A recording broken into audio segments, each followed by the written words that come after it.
In the shadow of ancient Babylon, where the waters of the Euphrates have flowed since the dawn of creation, there lies a secret so terrible, so profound, that the very angels who once sang hosannas in the presence of the Almighty now tremble at its mention. What if I told you that beneath the rushing currents of one of the world's most sacred rivers, 4 beings of unimaginable power lie bound in chains of divine judgment? What if the whispers you've heard in your spirit during the darkest hours of night were not your imagination, but echoes of an ancient rebellion that shook the very foundations of heaven itself? These are not myths. These are not legends born from the minds of men. This is the forbidden story that has been deliberately hidden in the sacred silence of Scripture. A chapter so chilling that most pulpits dare not speak its name. 4 fallen angels, once radiant beings who walked in the courts of glory, now imprisoned beneath the waters that once watered the Garden of Eden. Their names whispered only in the most ancient texts. Their crimes so heinous that God himself decreed they must remain chained until the appointed hour. And that hour, dear soul, may be closer than you think. For 2,000 years, theologians have avoided this passage. Seminary professors have glossed over these verses. Church leaders have chosen safer sermons. But tonight, in this sacred moment between you and eternity, the veil is being lifted. You see, these 4 beings didn't simply fall from grace. They didn't merely rebel. They committed an act so catastrophic, so world-altering, that their punishment became a prophetic warning written in the stars themselves. And according to the book of Revelation, their release will signal something so terrifying that it will cause the earth itself to tremble. But here's what pierces my soul as I share this with you. This isn't just ancient history. This is a mirror held up to our own hearts.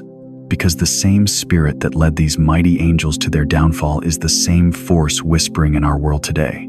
Before we journey deeper into this forbidden revelation, I want to thank every single one of you who has supported this message through Super Thanks. Your generosity means more than you know. You're not just donating, you're helping spread light to others who feel alone in their calling. Whether you give or not, I'm deeply grateful for your presence here. Your support, your time, your attention, it all matters. And if this message resonates with your soul, go ahead and share it with someone who needs to hear these ancient truths.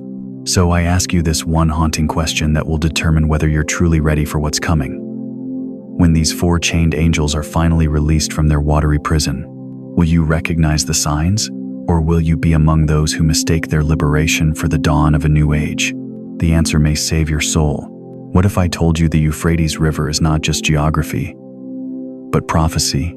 What if every time you've heard its name whispered in the evening news, every moment its waters have receded in our generation, heaven itself has been holding its breath? Because flowing beneath those ancient currents lies a secret so profound, so terrifying, that it has been locked away by divine decree for millennia. Tonight, we unlock the forbidden scroll. Listen carefully to these words from the book of Revelation, chapter 9, verse 14. Release the 4 angels bound at the great river Euphrates. 4 angels, not wandering, not free, bound, chained beneath the very waters that once nourished the Garden of Eden, that witnessed the rise and fall of Babylon, that carried the tears of Jewish exiles and the blood of ancient kings. But these are not guardian angels. These are not messengers of mercy. The text calls them something far more chilling: angels prepared for the hour, the day, the month, and the year to kill a third of mankind. You see, the Euphrates is no ordinary river. From the moment God breathed life into Adam, these waters have been an artery of civilization, flowing through the cradle of humanity itself. Assyrians built their empire along its banks. Babylonians worshipped their gods beside its currents. Persian kings crossed its waters to change the course of history, and Alexander the Great died in its shadow. His dreams of conquest dissolved like mist over the ancient floodplains.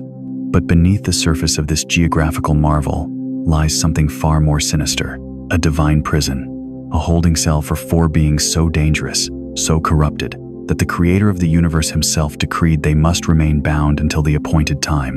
Who were they before their fall? What did they do to warrant such a specific, such a geographically rooted punishment? And why of all places were they chained beneath the Euphrates?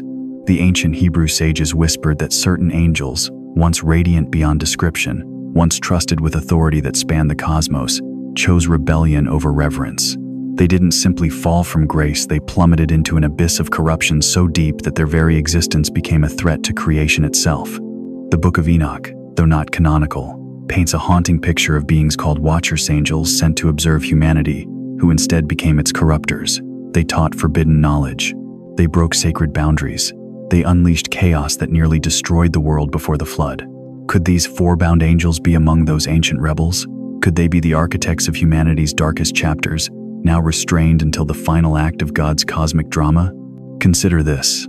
Every great empire that has risen along the Euphrates has eventually fallen. Egypt, Assyria, Babylon, Persia, the Ottoman Empire, all of them built their thrones near these waters, and all of them crumbled into dust. Is it coincidence? Or is there something about this place, something about what lies beneath its surface, that corrupts power itself? The Jewish tradition speaks of Dudael, a place of binding for rebellious angels. The early church fathers wrote of spiritual principalities chained in darkness. Even secular historians note the strange, recurring patterns of violence and spiritual darkness that seem to follow this river like a shadow. But here's what should make your spirit tremble. These angels are not dead. They are waiting. The text doesn't say they were destroyed. It doesn't say they were cast into the lake of fire. It says they were bound, restrained, held back, prevented from acting. Like wild animals in cages, like prisoners awaiting trial, like weapons locked in an armory until the day of war. And that day is coming. Revelation tells us these four angels have been prepared for a specific hour, a precise moment in human history when their chains will be broken and their terrible purpose unleashed. Not a random catastrophe, but a calculated judgment. Not chaos, but divine order, expressing itself through divine wrath. Think about that. In God's sovereignty, even rebellion serves his ultimate purpose. Even the forces of darkness, when released, will accomplish exactly what he has ordained, no more, no less, and at precisely the moment he has appointed. These are not legends gathering dust in ancient libraries. These are not myths created to frighten children around campfires. These are time bombs in chains, spiritual nuclear weapons locked away until the hour strikes and the seals are broken. The question that should haunt every believer is this: what kind of evil requires such specific restraint? What kind of spiritual force must be bound beneath a river that has witnessed 6,000 years of human history? What are they waiting for? What are we waiting for? And perhaps most chilling of all, in our generation, as the Euphrates River runs lower than it has in recorded history, as ancient ruins emerge from its receding waters, as archaeologists uncover artifacts that haven't seen sunlight since before the flood, could it be that their prison is weakening? Could it be that the hour, the day, the month, and the year spoken of in Revelation is not some distant future event, but a moment rushing toward us like floodwaters through a broken dam? Who are they? Why here? Why now? The names have been whispered in shadows for millennia. The reasons have been hidden in coded texts and forbidden books. The timing has been calculated by prophets and sealed by divine decree. But tonight, we dare to speak what others have only whispered. Tonight, we unseal the scrolls that reveal the forbidden story of the four fallen angels chained under the Euphrates River. Comment 777 if you're ready to unseal the scrolls of the bound angels. Because what we discover next will change everything you thought you knew about the invisible war raging around us, the spiritual forces that shape human history, and the terrifying mercy of a God who restrains evil until justice demands its release. The chains are ancient. The prophecy is sure.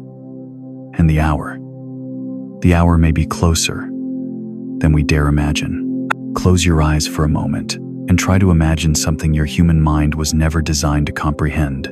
Picture a realm where light itself has consciousness, where music doesn't merely fill the air, it is the air, where worship isn't an activity, but the very fabric of existence. This was heaven before the rebellion. This was the domain where four beings of unimaginable glory once served the Most High with hearts unmarked by shadow. Long before the first star learned to shine, before the first breath of wind stirred across the void, there existed a celestial order so magnificent that human language fails to capture even its echo. In this sacred realm, hierarchy wasn't about power, it was about love. The closer an angel dwelt to the throne of the Almighty, the more their being blazed with divine fire. And among these luminous servants, four names rang through the corridors of eternity with a beauty that made creation itself pause in wonder. Lucifer. His name meant light-bearer. And oh, how perfectly he lived up to that calling. Imagine a being so radiant that his very presence could illuminate entire galaxies. Ancient texts suggest he was the worship leader of heaven itself, conducting symphonies of praise that had been playing since before time began. When Lucifer lifted his voice 10,000 times, 10,000 angels would join in harmonies that made the foundations of heaven tremble not with fear, but with joy. The prophet Ezekiel gives us a glimpse of this glory. You were the seal of perfection, full of wisdom, and perfect in beauty. You were in Eden, the garden of God. Every precious stone was your covering. Can you imagine such beauty? Being crafted not just with divine hands, but with divine love adorned, with every precious stone, walking among the fiery stones of God's presence. But Lucifer was not alone in his magnificence. Semyaza, his name whispered of one who sees God, and indeed, he was appointed as chief among the watchers, those holy sentinels, tasked with observing and protecting the divine order. Picture an angel whose very eyes reflected the depths of God's wisdom, whose gaze could perceive the intricate dance of creation unfolding across time and space. He was trusted with sight that penetrated mysteries hidden from lesser beings. Azazel, God strengthens. This name carried the weight of divine authority. He was among those entrusted with the sacred knowledge of creation itself, the secrets of metallurgy, the mysteries of the heavens, the hidden properties of the earth. When God spoke worlds into existence, Azazel was there, understanding the cosmic blueprints that held everything together. And Beelzebub, though his name would later be twisted into something grotesque, in those pristine moments before the fall, he too bore a title of honor. Some ancient traditions suggest he was a prince among the divine council, a being of such authority that his voice carried weight in the very courts of heaven. These four didn't just serve in heaven, they helped define what heaven was. They sang the chords of light before time had a name. They danced to rhythms that kept planets in their orbits. They breathed air that was pure worship, walked on ground that was crystallized praise, and gazed upon the face of the one who spoke existence into being with a single word. But here's what pierces the heart of this mystery. They weren't created as slaves. They weren't divine robots programmed for obedience. Each possessed what theologians call libertarian free will, the terrifying and magnificent gift to choose.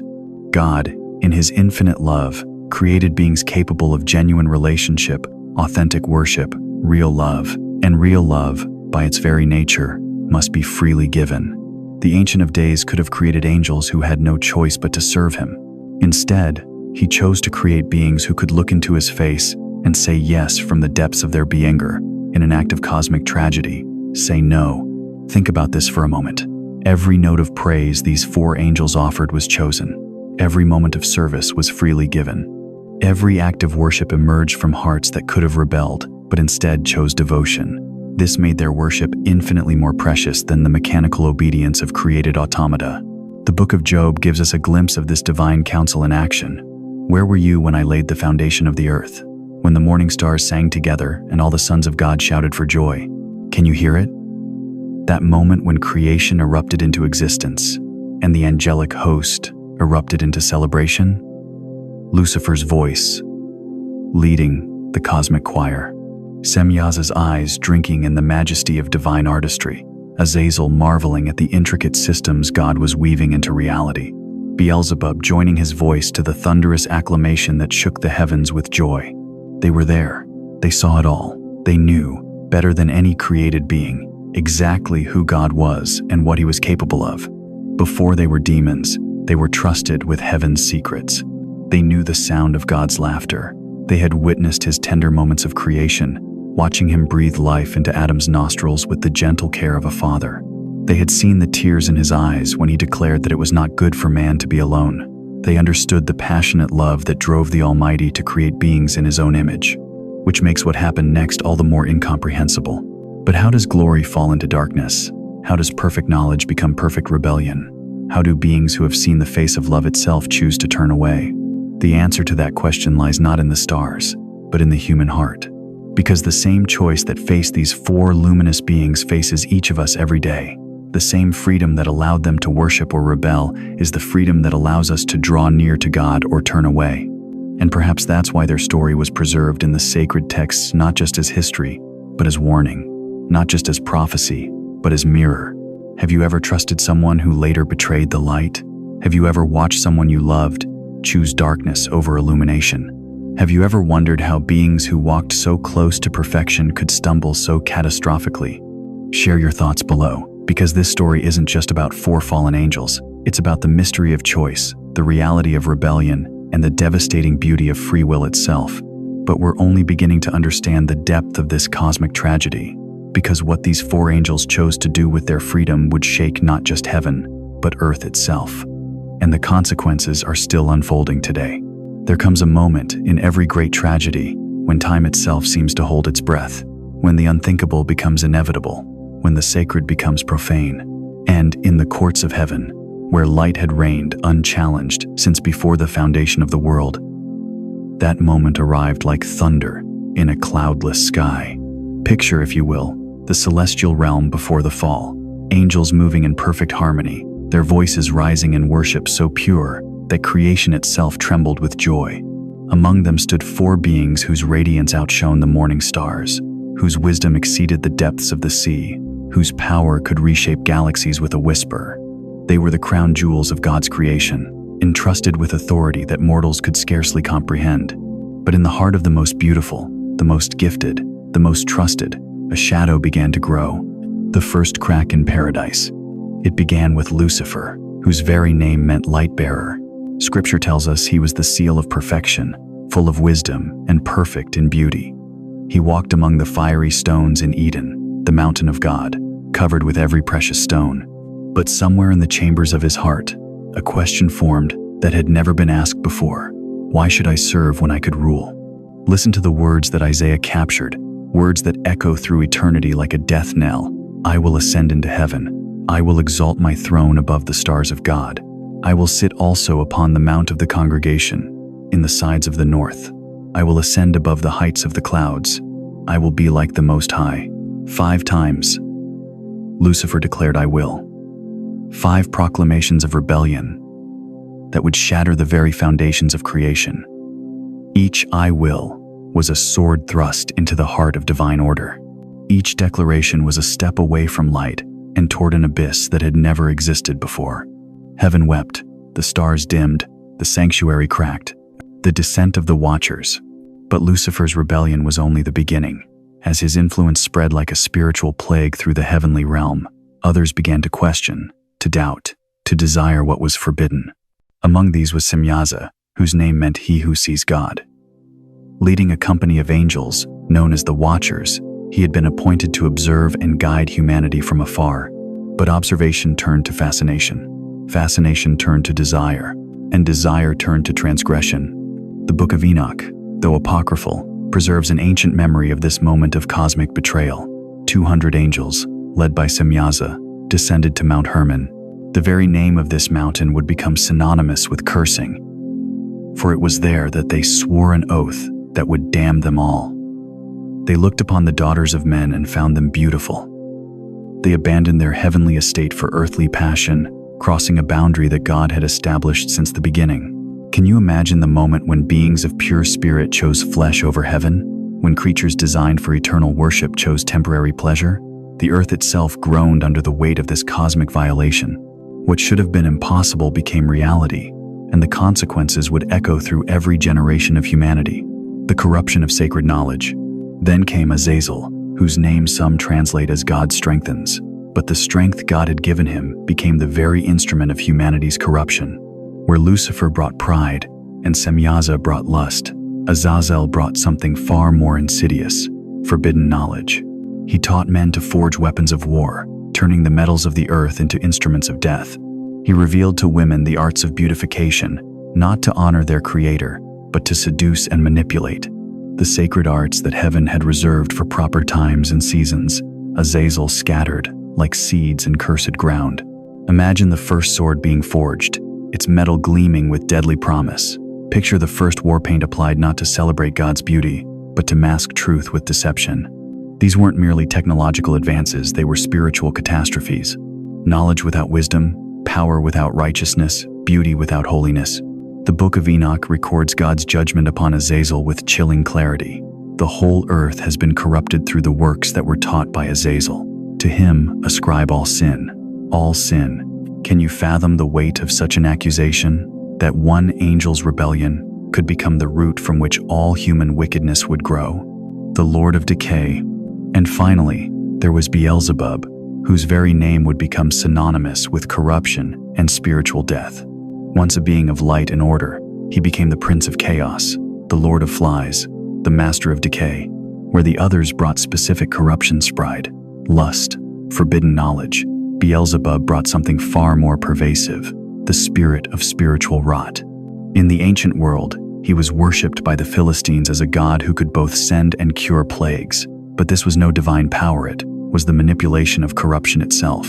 He represented the infestation of the soul, the slow decay that turns life into death, hope into despair, faith into fear. When Jesus encountered accusations that he cast out demons by Beelzebub's power, his response revealed the cosmic irony. How can Satan cast out Satan? The very question exposed the absurdity of corruption, healing corruption, of darkness producing light. When angels fall, they do not land. Here is the terrifying truth that most dare not speak. When angels fall, they do not land, they crash through history.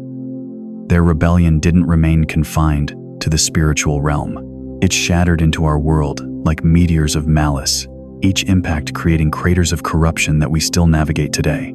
Every act of pride echoes Lucifer's rebellion. Every crossing of divine boundaries mirrors Semyaza's transgression. Every use of knowledge for evil purposes reflects Azazel's corruption. Every spirit of decay and fear bears the mark of Beelzebub's influence. But here lies the mystery that has puzzled theologians for millennia. Why were these four specifically bound beneath the Euphrates? Why weren't they simply cast into the lake of fire with the other rebels? Why this specific punishment, in this specific place, for this specific time?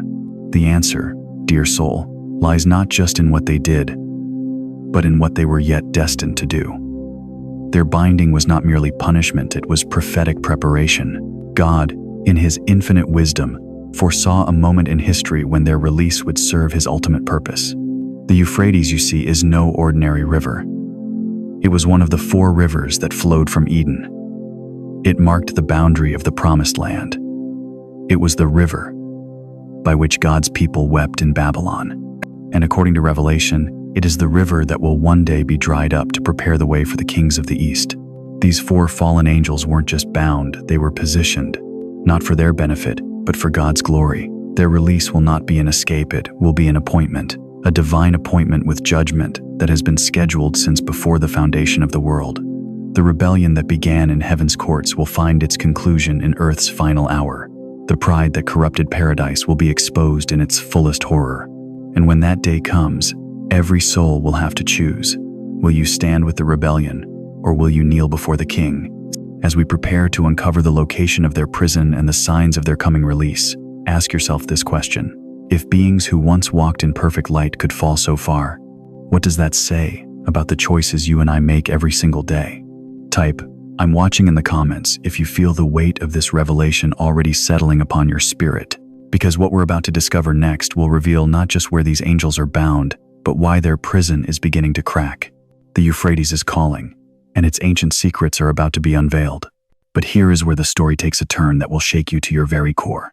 Because these four fallen angels, we've been exploring Lucifer, Semyaza, Azazel, and Beelzebub. They are not merely figures of ancient rebellion, they are prisoners.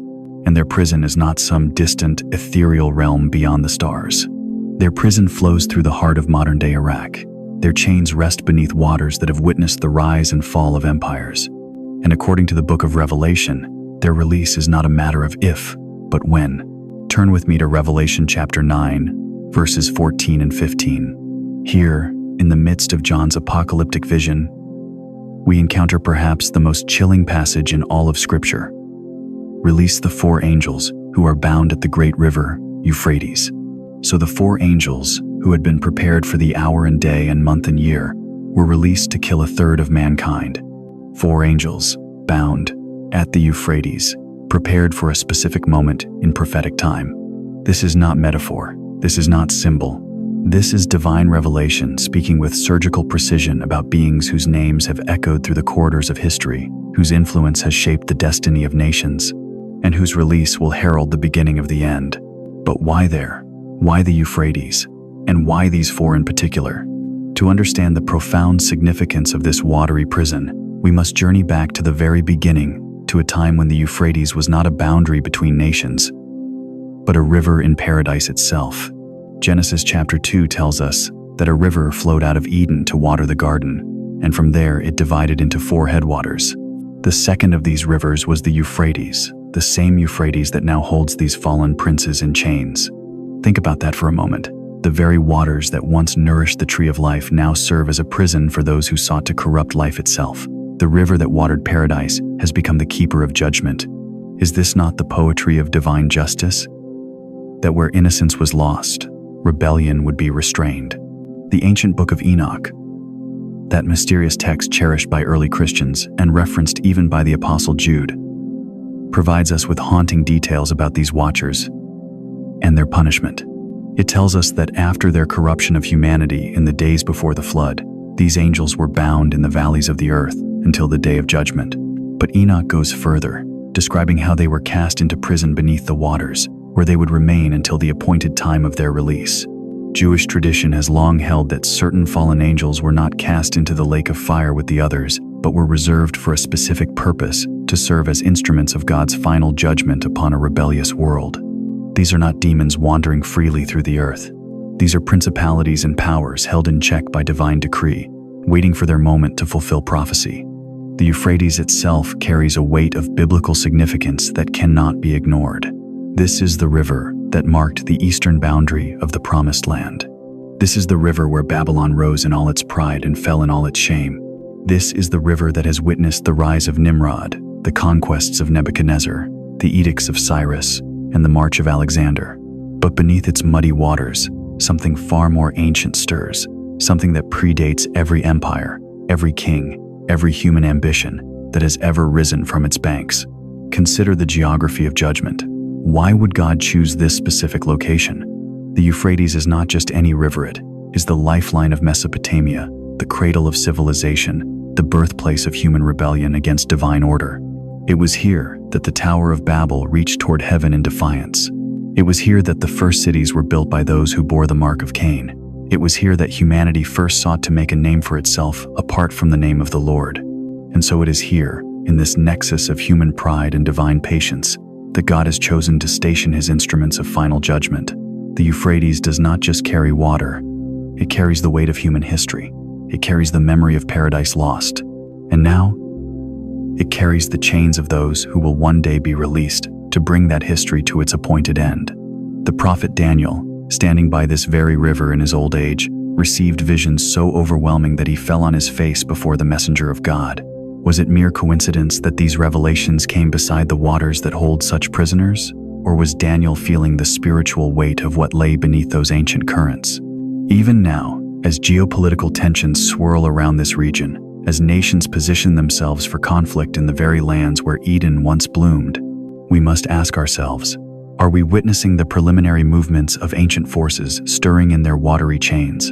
The book of Revelation tells us that when the sixth trumpet sounds, a voice will cry out from the altar of God, "Release the four angels who are bound at the great river Euphrates." This is not a suggestion. This is not a request. This is a divine command that will unleash upon the earth powers that have been restrained for millennia. But here is what should make your soul tremble with both fear and awe. They are not in hell. They are not in some distant underworld. They are beneath your feet. They are chained beneath waters that still flow, in a region that still breathes, in a place where human feet still walk and human voices still cry out. The same earth that bears your footsteps carries the weight of their imprisonment. The same sky that covers your head stretches over their watery dungeon. And the same God who holds them in check until the appointed hour is the same God who holds your life in his hands. Why there? Because the Euphrates represents the collision point between divine purpose and human rebellion. Why them? Because their specific corruption requires a specific judgment. Why now? Because we are living in the shadow of the sixth trumpet, when the restraining power of God will finally give way to the releasing power of divine wrath. And if you've ever felt something ancient stirring beneath today's chaos, if you've sensed that the turmoil of our times is more than mere politics or economics, if your spirit has whispered that we are approaching something Unprecedented in human history, then, you have felt the tremor of chains that are beginning to loosen beneath the waters of the Euphrates. The question that remains is not whether they will be released. The question is whether you will be ready when the river gives up its prisoners, and the earth discovers what it means to face the fury of angels who have waited in darkness for their day of terrible freedom.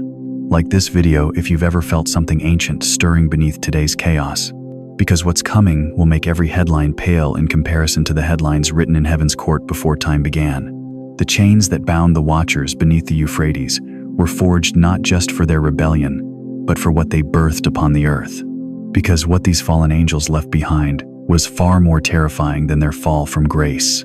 They left behind their seed, their bloodline, their cursed offspring walking among the children of Adam. The book of Genesis whispers it in a single, haunting verse that has made theologians tremble for millennia. The Nephilim were on the earth in those days, and also afterward, when the sons of God came in to the daughters of men, and they bore children to them. Genesis 6-4. But who were these Nephilim, and why does their very mention seem to carry the weight of divine horror? The Hebrew word Nephilim means the fallen ones, or those who cause others to fall. They were not merely large men. They were something else entirely. Something that should never have existed. The unholy union between the divine and the human had produced beings that carried within their veins the corrupted essence of both heaven and earth. Ancient Jewish tradition speaks of them in whispers. The Book of Enoch, revered in the earliest Christian communities, describes them with words that chill the soul. And they became pregnant, and they bore great giants, whose height was 3,000 ells, who consumed all the acquisitions of men. And when men could no longer sustain them, the giants turned against them and devoured mankind. Can you imagine the horror? These were not gentle giants from children's stories. These were predators of supernatural strength and insatiable hunger. They devoured the works of men's hands, consumed their livestock, and when there was nothing left, they turned to consuming human flesh itself. But the corruption went deeper than their size or their appetite. These beings carried within them forbidden knowledge passed down from their angelic fathers. The Watchers had broken the sacred boundary between heaven and earth, and through their offspring, they continued to corrupt creation itself. They taught humanity the arts of war with weapons that should never have been forged.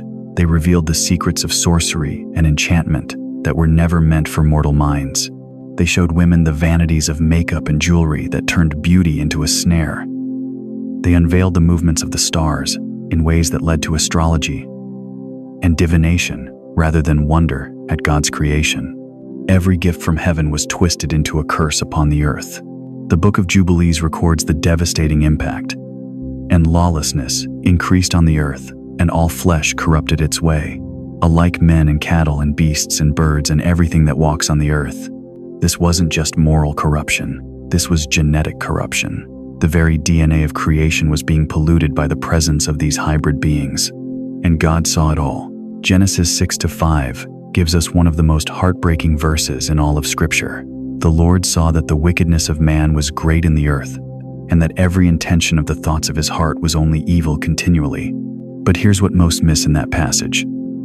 The Hebrew word for man used here is not Adam, meaning humanity in general. It's Adamah, which can refer to those who came from the ground, the pure human line.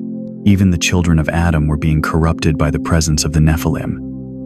Violence, perversion, and bloodshed had become the norm rather than the exception. The earth itself groaned under the weight of this unnatural corruption. Creation was crying out for deliverance from beings that should never have drawn breath. And God's response? Genesis 6-6-7 reveals the divine heartbreak. And the Lord regretted that he had made man on the earth, and it grieved him to his heart. So the Lord said, I will blot out man whom I have created from the face of the land. The flood wasn't just judgment for human sin. It was divine surgery to remove a cancer that threatened to destroy the very fabric of creation itself. These Nephilim, these giants, these corrupted offspring of the Watchers, had to be cleansed from the earth before their poison could spread any further. But here's where the story takes an even more chilling turn. Genesis 6-4 doesn't just say the Nephilim were on the earth in those days. It says they were there, and also afterward. After what? After the flood. How did beings of such corruption survive the waters that destroyed every living thing? Some ancient texts suggest that while their physical bodies perished, their spirits, being part angelic, did not die as human spirits do. Instead, they became wandering entities, seeking bodies to inhabit, thirsting for the flesh they once possessed. The Testament of Solomon, an ancient text known to early Christians, speaks of these disembodied spirits as demons who roam the earth, seeking to possess and corrupt whatever they can touch. They are the restless dead who never should have lived, forever seeking to reclaim what the flood took from them. Could this be why Jesus encountered so many possessed individuals during his earthly ministry? Could the demons he cast out have been the restless spirits of the Nephilim, still tormenting humanity thousands of years after their bodies were destroyed? When Christ cast the legion of demons out of the man in Gadara, they begged not to be sent into the abyss. They pleaded to be allowed to enter the swine instead. Why such fear of the abyss? Perhaps because they knew that's where their fathers, the Watchers, were already chained, and they dreaded joining them in that place of eternal imprisonment. The ancient rabbis taught that these spirits would continue to roam until the final judgment, when they too would be cast into the lake of fire prepared for the devil and his angels. They are the living reminder of what happens when the boundaries God has set are crossed, when the sacred order of creation is violated. This is why the story of the Watchers and their offspring carries such weight. It's not just about ancient history. It's about the ongoing spiritual war that rages around us still. Every temptation to cross God's boundaries, every whisper to seek forbidden knowledge, every pull toward corruption and violence, these are echoes of that ancient rebellion that birthed the giants. They didn't just fall from heaven, they birthed chaos upon the earth, and the spirits of that chaos may still be seeking to finish what their fathers began. So as we continue this journey into the forbidden depths of angelic rebellion, remember this: the flood may have washed away their bodies, but the war they started still rages. The question is not whether these forces still move in our world, but whether we have the spiritual discernment to recognize them when they do. The story of the Nephilim is far from over. In fact, it may be that their final chapter is yet to be written. And when those 4 angels chained beneath the Euphrates are finally released, will they seek to finish what they started in the days of Noah? If this is the first time you've heard of the Nephilim and their connection to the end times, type "Awaken Me" in the comments. Because what we're about to discover next will shake the very foundations of how you see the world around you. When heaven's courtroom convenes, there is no jury of peers. There are no appeals. There is only the weight of divine justice pressing down upon creation like thunder before the storm.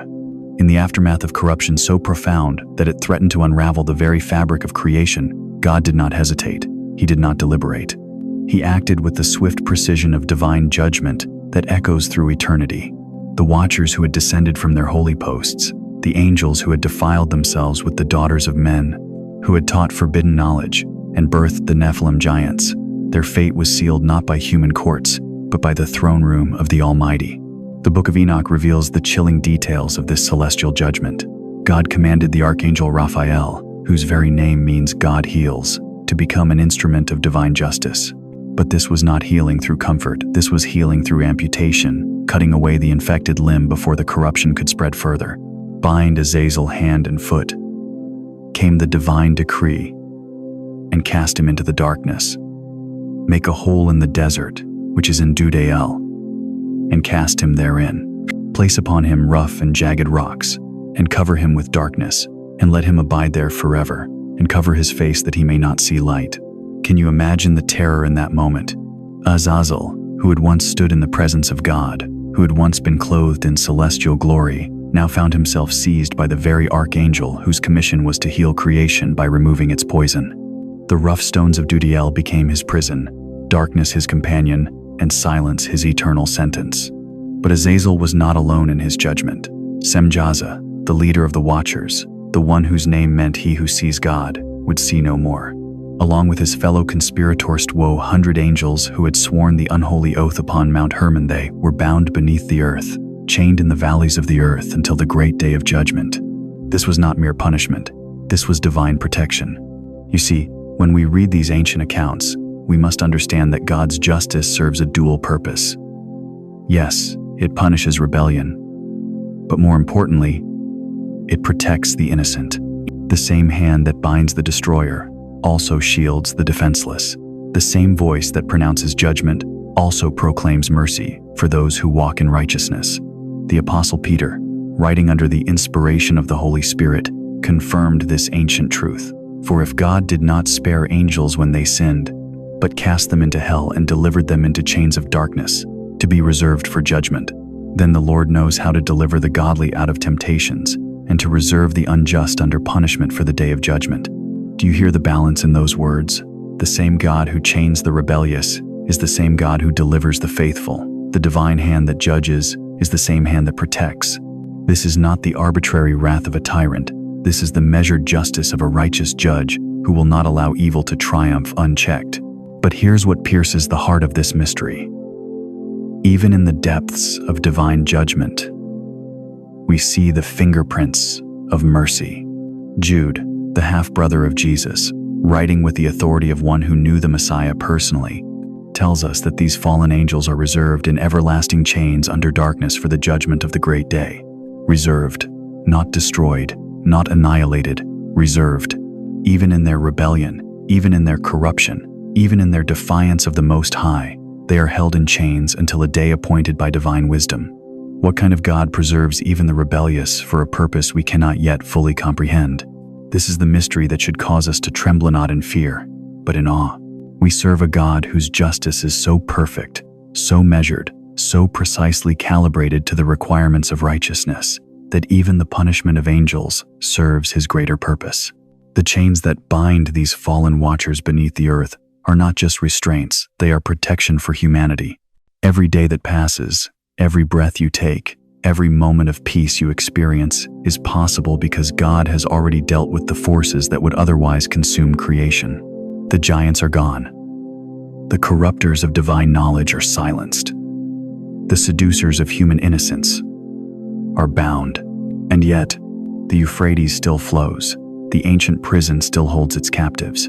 But according to the prophetic timeline revealed in Revelation, there will come a day when the sixth angel will sound his trumpet, and a voice from the golden altar will cry out, "Release the 4 angels who are bound at the great river Euphrates."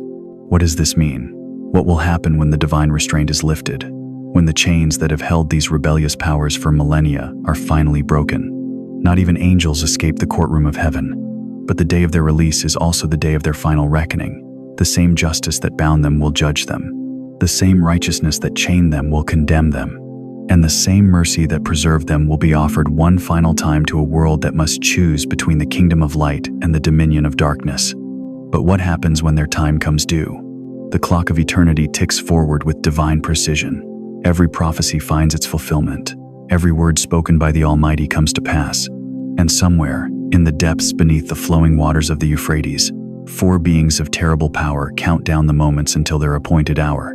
The question that should burn in every believing heart is this: when that day comes, when the seals are broken and the restraints are lifted, when the forces of ancient rebellion are unleashed upon the earth one final time, will you stand among those who have been sealed by the living God? Will you be found among the righteous who call upon the name of the Lord? Because make no mistake, the same God who chained these fallen powers is the same God who offers you protection, redemption, and eternal life through his Son, Jesus Christ. Comment justice if you believe God still defends his people. But chains forged in heaven are not meant to rust in silence forever.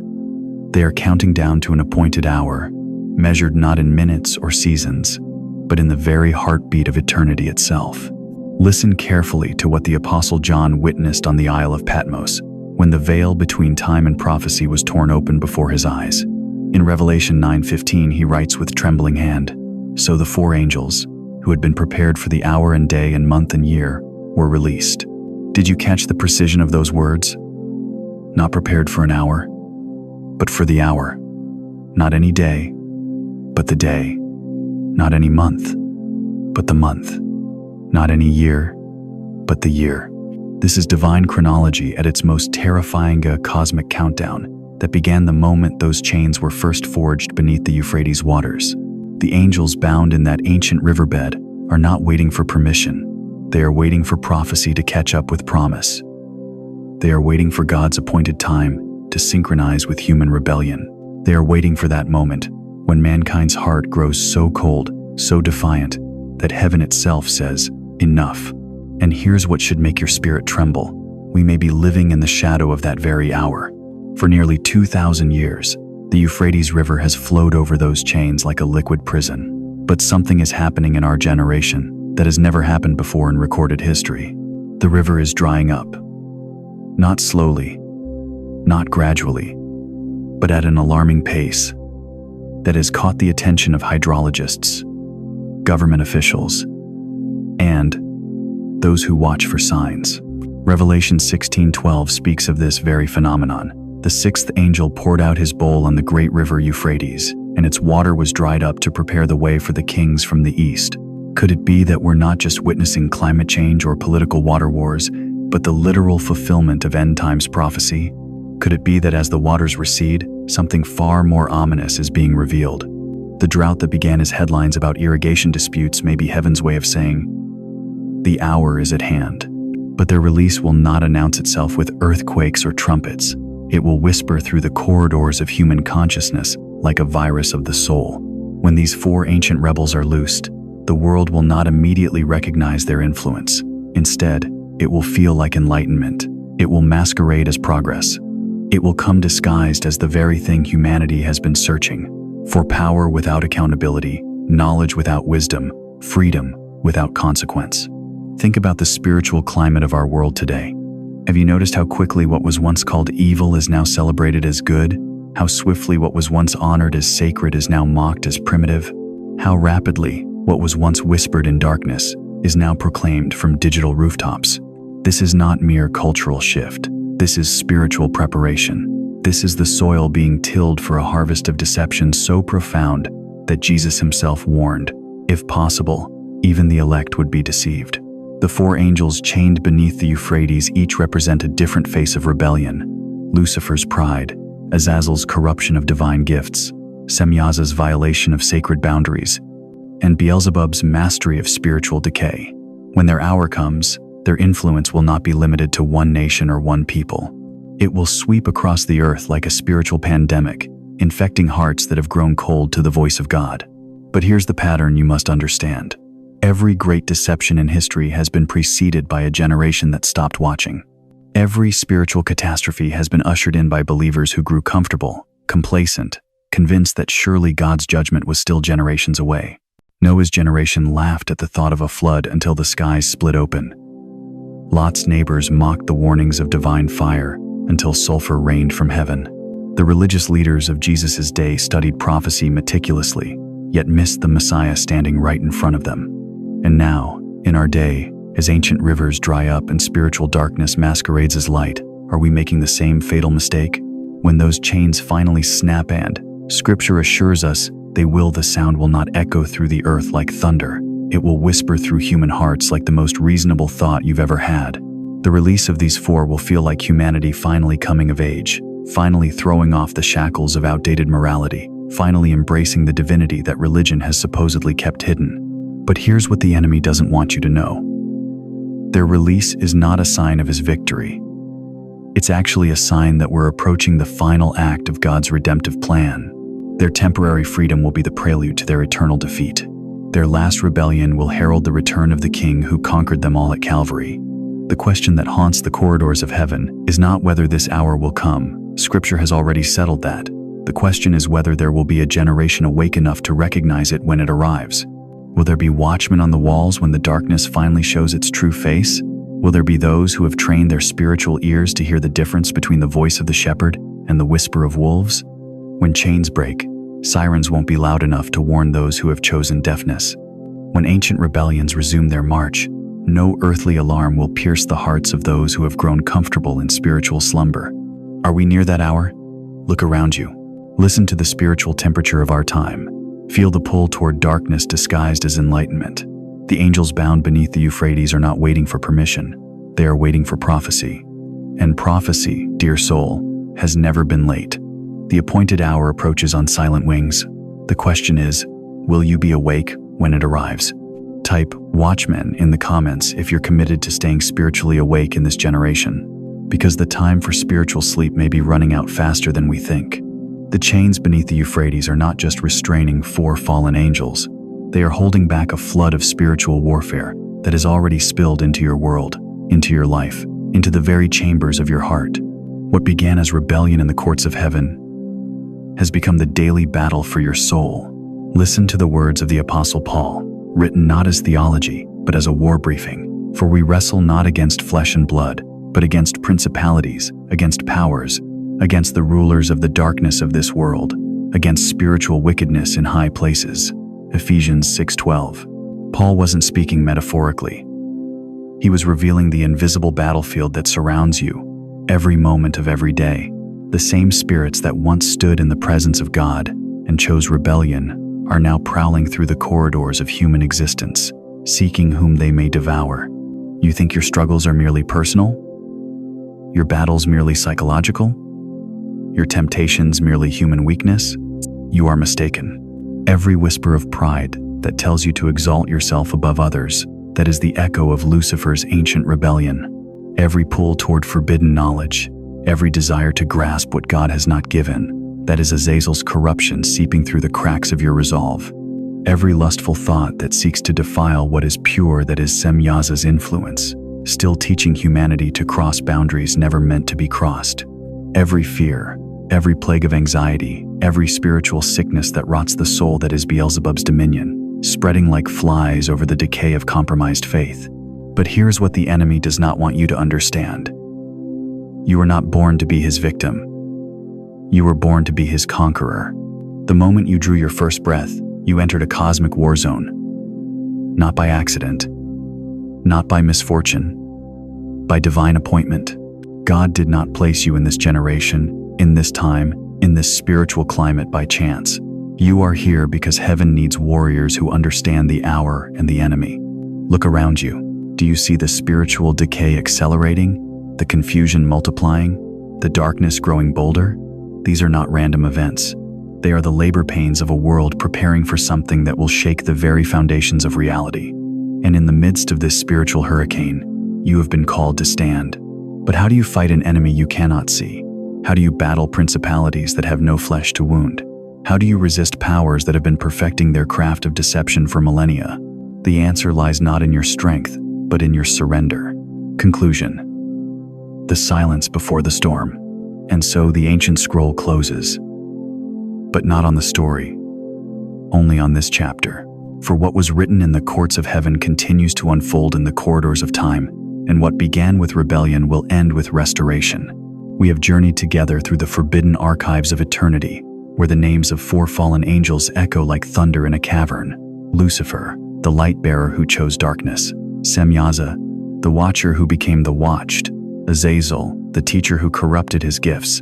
And Beelzebub, the Lord who rules over decay. Each bound beneath the flowing waters of the Euphrates, each awaiting an hour that only the Father knows. But as we emerge from these sacred mysteries, a profound question pierces the silence. Why were you allowed to hear this story now? Why in this generation, in this hour, when the world teeters on the edge of prophetic fulfillment? The answer whispers through history like wind through ancient ruins. Because you are living in the days when seals are being opened, when mysteries long hidden are being revealed to those who have eyes to see and ears to hear. You are not accidentally alive in this generation. You are strategically placed, divinely positioned, sovereignly appointed to witness what previous generations could only dream of seeing. Look around you. Do you see the increase of knowledge that Daniel foretold, the falling away that Paul warned of, the signs in the heavens that Jesus promised? The very air trembles with the weight of prophecy about to be birthed into reality. The spiritual realm is pregnant with the fulfillment of ancient words, and creation itself groans for the revealing of the sons of God. Those 4 chained angels beneath the river, they feel it too. The loosening of bonds, the stirring of appointed times, the rumble of divine wheels, turning in the machinery of eternity. Their hour approaches like a storm on the horizon, and with it, the final test of humanity's allegiance. But here is the mystery that the fallen ones could never comprehend. Their very rebellion became the stage upon which God's greatest masterpiece would be performed. For in the darkest chapter of cosmic history, when angels fell like stars from heaven, the plan of redemption was already written. The cross was already prepared. The empty tomb was already prophesied. What Satan meant for destruction, God wove into salvation. What was intended to dethrone heaven became the very reason why the Son of God would leave his throne to reclaim what was lost. The fallen angels thought they were writing their own story, but they were merely playing their part in his. And now, as we stand at the crossroads of human history, as ancient prophecies stir to life like dry bones in a valley, you must ask yourself, what role will you play in this unfolding drama? Will you be among those who recognize the signs and prepare their hearts, or will you be caught sleeping when the bridegroom comes? The silence of God is not his absence, it is his preparation. The delay of judgment is not his indifference, it is his mercy. And the chaining of these 4 angels is not merely punishment, it is protection for a world not yet ready to face the full fury of unrestrained evil. But that protection has an expiration date. Those chains have a breaking point, and when the Euphrates runs dry, as John the Revelator saw in vision, what has been bound will be loosed. What has been hidden will be revealed. What has been whispered in darkness will be shouted from the rooftops. The story of the 4 fallen angels is not ancient history. It is current events written in prophetic ink. It is tomorrow's headlines etched in eternal stone. It is the soundtrack playing beneath the surface of a world that thinks it is writing its own ending. But you know better now. You have seen behind the veil. You have heard the forbidden story. You have felt the weight of ages and the urgency of the hour. So as the curtain falls on this revelation, let it rise on your vigilance. Let the silence that follows be not emptiness, but expectancy. Let the questions that remain be not doubt, but wonder. For in the hands of God, even ashes can become an altar. Even rebellion can become redemption. Even chains can become crowns. And the fire that once burned in defiance will burn again, this time in worship. The prophecy is not over. It is just beginning. And you, dear soul, are part of the story that angels long to look into, that prophets strained to see, that generations prayed to witness. The chained angels await their hour. The question is, are you ready for yours?